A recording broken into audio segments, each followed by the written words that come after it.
ಒಪ್ಕೊಂಡೆ. ಅದಾದ ಮೇಲೆ ನಾನು ಮಂಡ್ಯಕ್ಕೆ ಹೋಗಿ ನಾನು ನನ್ನ ಮನಸ್ಫೂರ್ತಿಯಾಗಿ ಈ ಸೀಟ್ನ ನಾನು ಬಿಟ್ಟುಕೊಡ್ತಾ ಇದ್ದೀನಿ, ನಾನು BJP ಪಕ್ಷವನ್ನು ಮುಂದಿನ ದಿನಗಳಲ್ಲಿ ಸೇರ್ತೀನಿ ಅಂತ ಅದಾದಮೇಲೆ ನಾನು ಹೇಳಿದ್ದು ಅದು ಸಹಕಾರವೇ ತಾನೇ. ನಾನೇ ಇಂಡಿಪೆಂಡೆಂಟ್ ಆಗಿ ನನ್ನ ಹಠಕ್ಕೆ ನಿಂತು ನನ್ನ ಪ್ರತಿಷ್ಠೆಗಾಗಿ ನಿಂತರೆ ಆ ಕಡೆನೋ ಈ ಕಡೆನೋ ಹೆಚ್ಚು ಕಡಿಮೆ ಆಗುವಂಥ ಅವಕಾಶ ಇದೆ ಅಂತ ನೀವು ಒಪ್ಕೊಳ್ತೀರಾ ಇಲ್ವೋ? ಅದನ್ನು ಮಾಡಿಲ್ಲ ಅಂದರೆ ಅದು ಪ್ರಚಾರಕ್ಕಿಂತ 100 ಪಟ್ಟು ಜಾಸ್ತಿ ಅಂತ ನಿಮ್ಗೆ ಅರ್ಥ ಆಗಿಲ್ವಾ? ಇನ್ನು ಏನು ಈ ಪ್ರಶ್ನೆ ಕೇಳ್ತೀರಾ ನೀವು? ಸೋತ ಸೀಟನ್ನು ಯಾರು ಬಿಟ್ಕೊಡಲ್ಲ ಎಲ್ಲೂ. ಒಂದು ಗೆದ್ದ ಸೀಟು ನನಗೆ ಅಷ್ಟೊಂದು ಅಂಬರೀಷ್ ಅವರ ಒಂದು ಬೆಂಬಲಿಗರು ಸಪೋರ್ಟ್ರು ಇದ್ದಂಥ ಒಂದು ಜಾಗವನ್ನು ನಾನು ಮನಸ್ಫೂರ್ತಿಯಾಗಿ ನಾನು ಬಿಟ್ಟು ಅದೇ ಪಾರ್ಟಿನ ನಾನು ಸೇರ್ಕೊಂಡಿದ್ದೀನಿ ಅಂದರೆ ಅದು ನನಗೆ ಅದಕ್ಕಿಂತ ದೊಡ್ಡ ಸಹಕಾರ ಇನ್ನೇನು ಕೊಡೋಕ್ಕಾಗುತ್ತೆ? ಅದನ್ನು ಅರ್ಥ ಮಾಡ್ಕೊಳ್ಳಲ್ವಲ್ಲ ಯಾರು?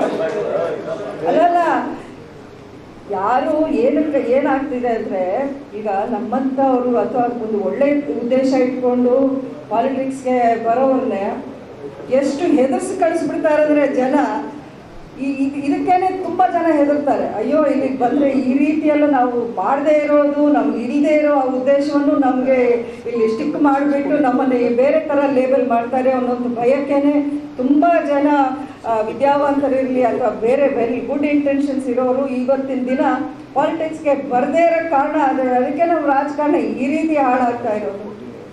ಬಿಡಿ ನಮ್ಮಂಥವ್ರನ್ನ ಬರೋದು ಬಿಡಿ, ಒಂದು ಅಲ್ಲೆಲ್ಲಾದರೂ ಒಂದು ದೇಶದಲ್ಲಿ ಬದಲಾವಣೆ ತರೋಣ. ನಾವು ಬರೀ ಇವ್ರಂಗಂದ್ರು ಅವ್ರು ಹಿಂಗಂದ್ರು ಇದನ್ನ ಬಿಟ್ಟು ನಾವು ಬೇರೆ ವಿಚಾರ ಮಾತಾಡೋಣ. ಬರೀ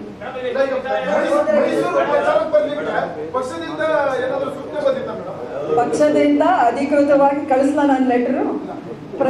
ಮೈಸೂರಿಗೂ ಬಂದಿತ್ತು, ಉಡುಪಿಗೂ ಬಂದಿತ್ತು, ಬೆಂಗಳೂರಿಗೂ ಬಂದಿತ್ತು. ಇನ್ನು ಮುಂದೆ ಬೆಂಗಳೂರು ರೂರಲ್ಲು ಅಥವಾ ಬೆಂಗಳೂರು ಸೌತ್ ಅದಕ್ಕೂ ಇದೆ. ಅವ್ರು ಎಲ್ಲೆಲ್ಲಿ ನನಗೆ ಹೇಳಿ ಅದು ಪರ್ಟಿಕ್ಯುಲರ್ ಆಗಿ ಅಧಿಕೃತವಾಗಿಯೇ ಬರುತ್ತೆ.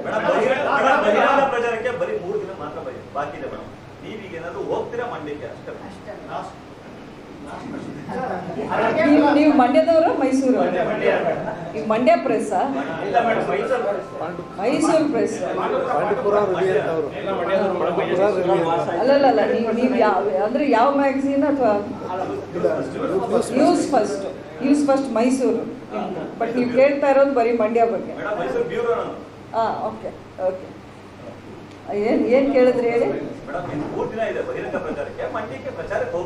ಇದನ್ನ ನೀವು ಪಕ್ಷದಲ್ಲೇ ಕೇಳೋದು ಬೆಟರ್ ಅಲ್ವಾ? ನಾನು ಇಷ್ಟು ಹೇಳಿದ್ದೀನಿ, ಪಕ್ಷ ಹೇಳಿದ್ರೆ ನಾನು ಅವ್ರು ಎಲ್ಲಿ ಹೇಳಿದ ಕಡೆ ನಾನು ಹೋಗ್ತಾ ಇದ್ದೀನಿ ಅಂತ ನನ್ನ ನಿಲುವು ಇದೆ. ಪಕ್ಷ ಹೇಳಿದ ಕಡೆ ನಾನು ಹೋಗ್ತೀನಿ. ಇದು ಪಕ್ಷದ ಲೀಡರ್ಸು ಅಥವಾ ಪಕ್ಷದಲ್ಲಿ ಯಾವ್ಯಾವ ಕಾರ್ಯಕ್ರಮಗಳನ್ನ ಆಯೋಜಿಸ್ತಾರೋ ಅವ್ರನ್ನ ಕೇಳೋದು ಉತ್ತಮ.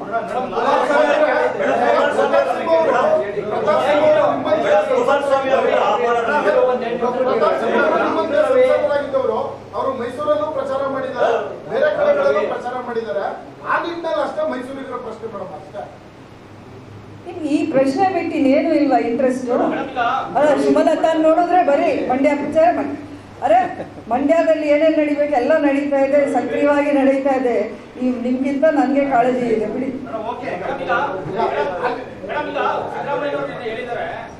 ಬರ ಪರಿಹಾರ ವಿಚಾರದಲ್ಲಿ ಬಿಜೆಪಿ ಸಂಸದರು ದಲಿಯಂತಿಲ್ಲ, ಸುಮಲತಾ ಅವರು ಇಂಡಿಪೆಂಡೆಂಟ್ ಆಗಿ ಹೋಗಿದ್ರು, ಅವರು ಸಹ ಒಂದು ಮೋದಿ ಅವ್ರಿಗೆ ಬರ ಪರಿಹಾರ ಕೊಡಿ ಅಂತೇಳಿ ದಲಿಯಂತಿಲ್ಲ ಅಂತೇಳಿ ಅಲ್ಲ. ಆ ಥರ ಹೇಳಿದಾಗ ಮಾಧ್ಯಮದವರಾಗಿ ನೀವು, ಯಾಕಂದರೆ ನಿಮ್ಮ ಹತ್ರ ದಾಖಲೆಗಳೆಲ್ಲ ಇರುತ್ತೆ. ಪರಿಹಾರದ ಬಗ್ಗೆ ಫಸ್ಟ್ ಸಂಸತ್ತಲ್ಲಿ ನಾನೇ ರೇಸ್ ಮಾಡಿದ್ದು, ಬರಕ್ಕೆ ಕಾಂಪನ್ಸೇಷನ್ ಕೊಡಬೇಕು, ನಮ್ಮ ರೈತರ ನೆರವಿಗೆ ಬರಬೇಕು ಅನ್ನೋವಂಥ ವಿಚಾರವನ್ನು ಮಾತಾಡಿದ್ದೆ ನಾನು. ಅದನ್ನು ಬೇಕಾದರೆ ಆ ವಿಡಿಯೋ ಲಿಂಕ್ನ ನಿಮಗೆ ಕಳಿಸ್ತೀನಿ. ನೀವು ದಯವಿಟ್ಟು ರಾಜ್ಯ ಸರ್ಕಾರಕ್ಕೆ ಅಥವಾ ಯಾರು ಈ ರೀತಿ ನಾಯಕರು ಹೇಳ್ತಿದ್ದಾರೆ ಅವ್ರಿಗೆ ತೋರಿಸ್ಕೊಳ್ಬೋದು.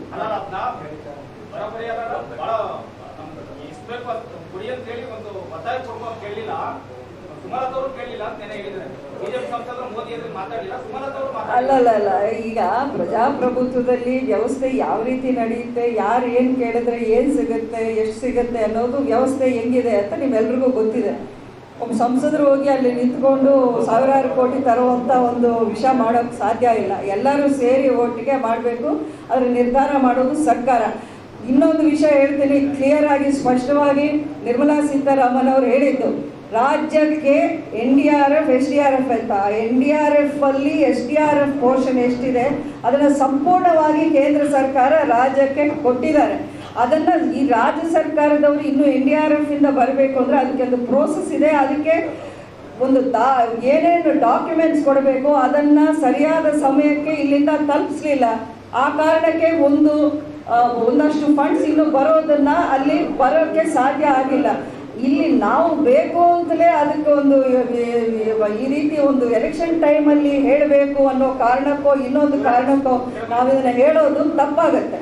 ಯಾಕೆಂದರೆ ಕೇಂದ್ರ ಸರ್ಕಾರ ಯಾವುದೇ ಕಾರಣಕ್ಕೂ ಕರ್ನಾಟಕಕ್ಕೆ ಸಹಾಯ ಮಾಡಬಾರ್ದು ಅಥವಾ ಕರ್ನಾಟಕಕ್ಕೆ ಈ ರೀತಿ ಒಂದು ಪರಿಹಾರ ಕೊಡಬಾರ್ದು ಅನ್ನೋ ವಿಚಾರ ಯಾವತ್ತೂ ಮಾಡೋಕ್ಕೆ ಚಾನ್ಸೇ ಇಲ್ಲ.